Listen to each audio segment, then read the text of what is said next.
Hello, pull up a chair. My name is Diego Silva, and the sea has given me more stories than fish. Some days the sea is just a job. It's blue-collar work on a blue water clock. You punch in when the sun is just a rumor, and you punch out when your hands are stiff and smell of bait and diesel. Other days it's something else. It's a cathedral, a courtroom, or a graveyard. You feel the weight of every sailor who ever drowned, and the hope of every man who ever threw a line, all balanced on the thin fiberglass hull of your boat. This story comes from one of those other days. I was running the Southern Star, my old 40-foot trawler, out in the Florida Straits. It was that time of year when the air is so thick and wet you feel like you're breathing soup, and the sun doesn't just shine. It presses. It flattens the water into a sheet of hammered brass. I was maybe 60 miles south of Key West, cruising the edge of the deep trench, a place where the bottom drops out from a few hundred feet to a few thousand in the space of a mile. The problem was the silence. When you're a fisherman, silence is the loudest sound in the world. The sonar was clean, not just no big schools, I mean clean. Usually that screen is cluttered with noise from plankton and small fry, the occasional curious dolphin, but that day it was as black as a banker's heart. The radio was dead air, no chatter from the other boats, probably because they were all smart enough to be closer to shore, and the birds. There were no birds. No gulls, no pelicans, no frigates, nothing. I'd been drifting for 4 hours trying every bait I had. Chum, squid, cigar minnows. Nothing got a sniff. It was a dead zone. Not dead from a chemical spill, you understand, but dead from fear. I'd seen it before, usually when a pod of orcas was passing through, or if a truly massive great white had staked a claim, the entire food chain just shuts down and hides in the mud. But this felt different. This felt older. The water itself seemed heavy. I was cleaning squid guts off the console, sweating and cursing my luck, when I remembered something old man Rubens told me back in the 70s. Rubens was a Cajun fellow who drifted down from Louisiana, smelled like crawfish and cheap whiskey, and claimed to have lines on his face older than my boat.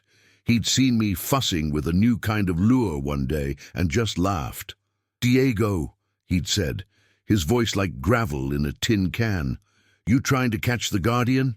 "The Guardian? What the hell is that, Rubens?" He'd pointed down, not at the water, but through it. "Down there, way down where the light don't go. There's things that don't eat fish. They eat the things that eat the fish. They don't care about your shiny lures. They are old. They remember the land. They get curious about the smells from up here." I'd chalked it up to whiskey talk, but he'd sworn that if the water ever went dead quiet, it meant the Guardian was awake, and the only way to get its attention was with meat of the land. I looked at my bait freezer empty, save for the emergency rations, and then I saw it. Tucked in the back of the galley fridge, shoved behind a 6-pack of flat soda, was a whole roaster chicken, 3 pounds. I'd bought it in Marathon, intending to cook it for dinner, and completely forgot. It was still wrapped in plastic, cold and pale. It was a stupid idea, a profoundly, monumentally stupid idea. Using a whole chicken for bait is the kind of thing that gets you laughed out of every dockside bar from here to Maine. It was a waste of good protein, and more importantly, a waste of time. But the silence was getting to me. The stillness, the emptiness on that sonar. "What the hell?" I muttered to the empty air.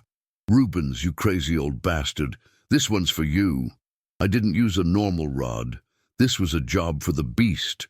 My deep drop rig. It was a hydraulic drum winch bolted to the stern, spooled with 2 miles of 400-pound braided steel line. I used it for prospecting new swordfish grounds, or if I was honest, pulling up whatever snagged my anchor. I unwrapped the chicken.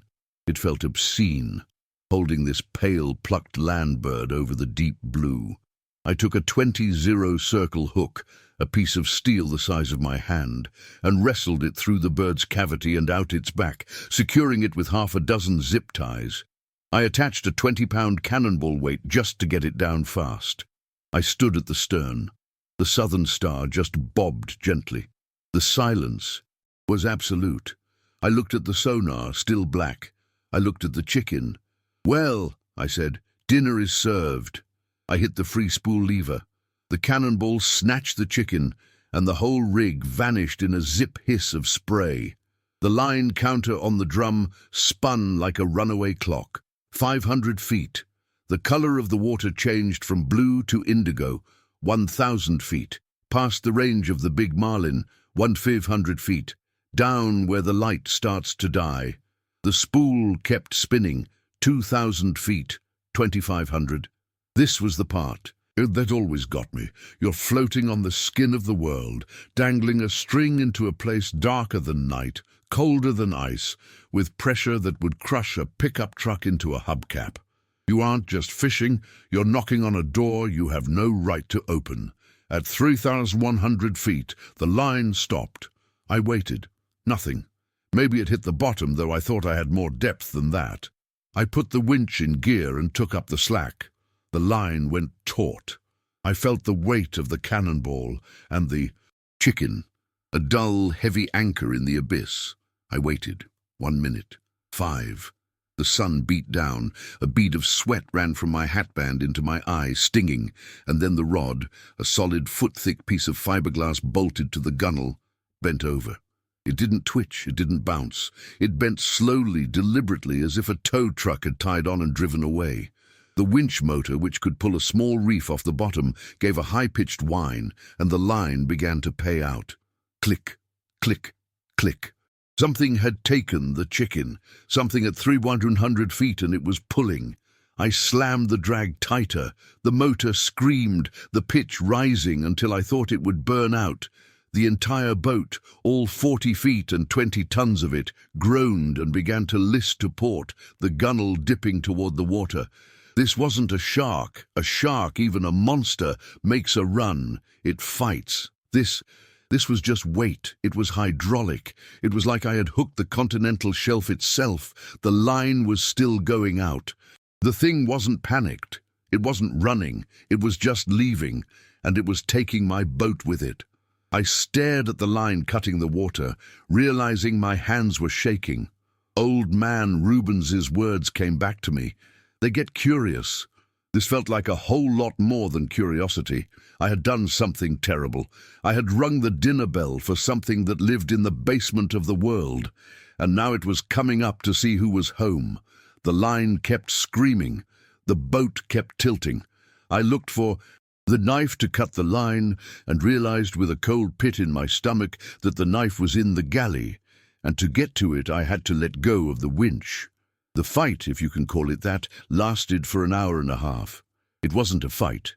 It was a negotiation. My winch motor against whatever impossible physics lived in the deep. The sound was the worst part. The high-tension shriek of the braided line was like a violin string being tuned by a madman. It vibrated through the hull into my feet and up my spine.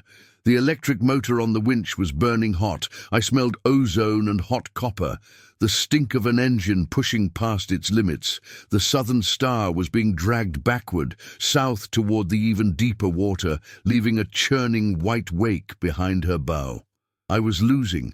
Whatever it was stronger than my boat, stronger than my engine, which I'd thrown into full forward gear, just to try and slow the drag.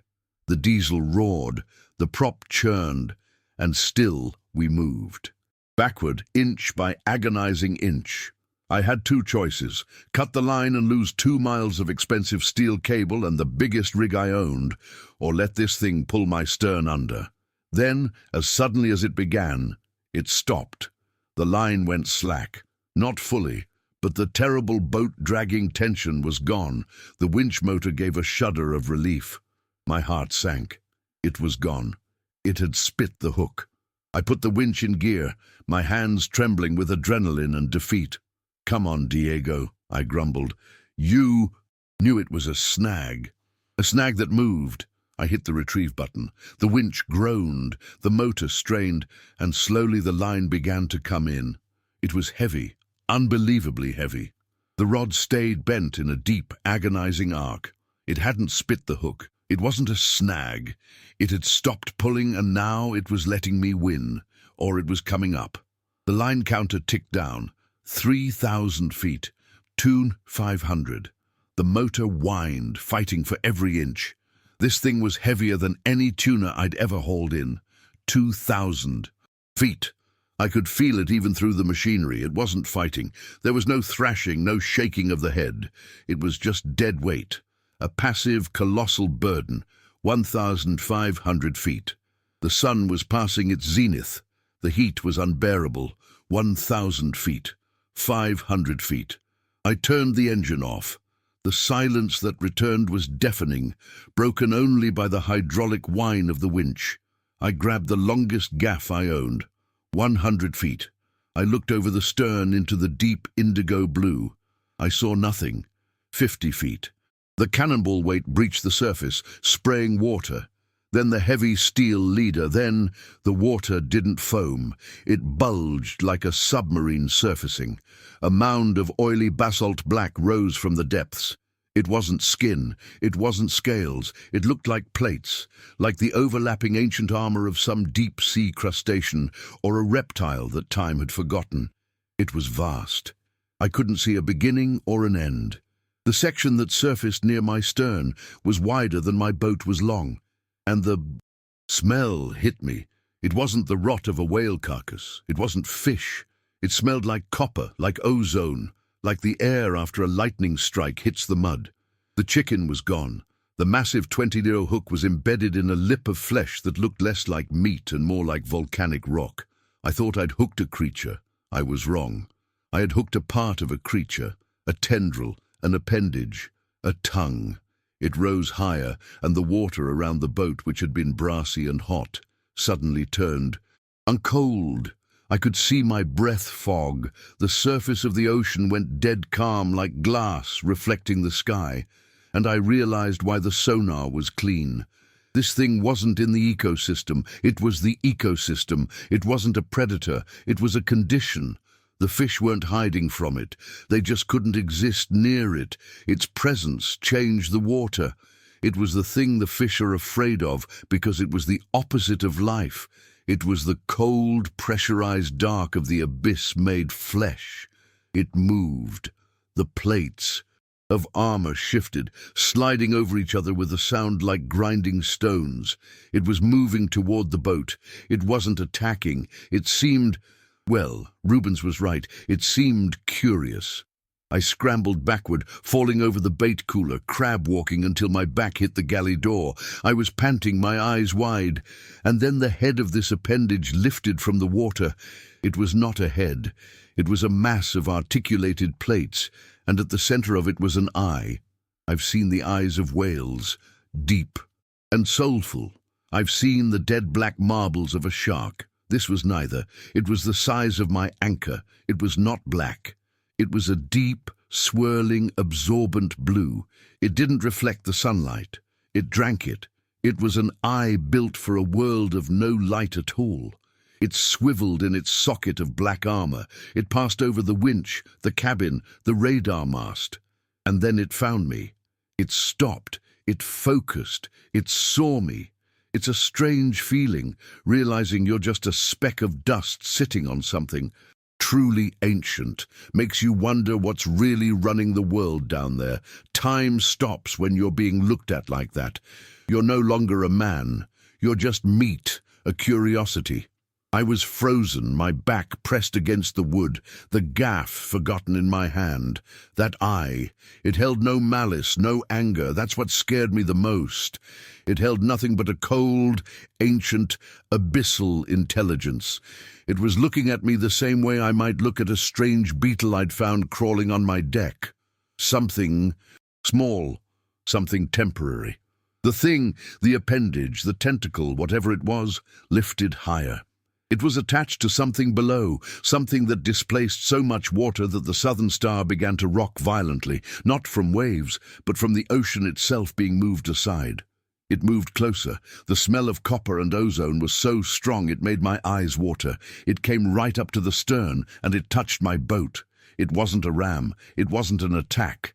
It was a nudge. A slow, exploratory terrifyingly gentle push against the transom. The Southern Star, my 20-ton home, creaked like an old floorboard. The creature, or this part of it, was inspecting the thing that had dangled the chicken. I found my voice. It came out as a raw, dry croak. "Get back!" The eye just blinked. It blinked horizontally, a thick, nictitating membrane of oily black sliding over that impossible blue void. I knew in that instant that this was not a catch. This was not a discovery. This was a boundary, and I had crossed it. I wasn't a fisherman. I was an intruder. This wasn't my world. I was a trespasser in a kingdom that didn't know or care about the sun. I had to let it go. I scrambled forward, grabbing the winch controls. The creature watched me. It didn't move, it just observed. I couldn't just cut the line. The tension was gone, but the hook was set. I needed to release it. I looked at the steel line, then at the creature. The line was a thread connecting my world of noise and sunlight to its world, of silence and pressure. "You can have the hook," I yelled, my voice shaking. "Take it, it's yours." I grabbed the heavy gaff, not to strike it. What good would that do, but to reach the main clutch lever on the winch drum? The thing was still there, its eye level with my chest, maybe 15 feet away. I could feel the cold radiating from it. I looked right into that abyss blue eye. "Go!" I slammed the gaff hook against the cast iron lever. There was a loud clang as the gears disengaged. The drum was now in free spool. The creature pulled. The line didn't scream off the reel, it just vanished. The spool spun so fast it was a blur, a high-pitched zang that lasted less than a second. The entire 2-mile length of steel cable, the cannonball, the leader, and the hook were pulled from the boat with the force of a cannon shot.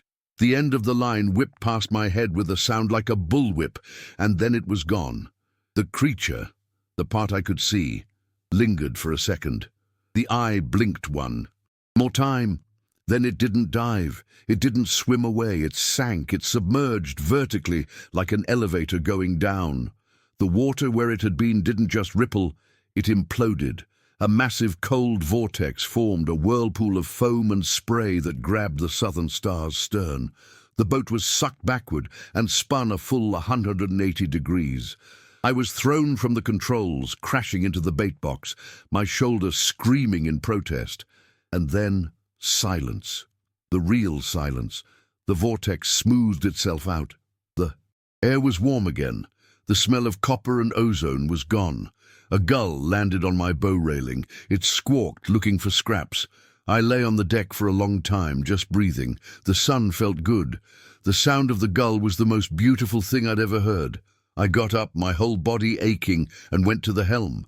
I checked the sonar. It was cluttered, full of noise. Plankton, baitfish, interference.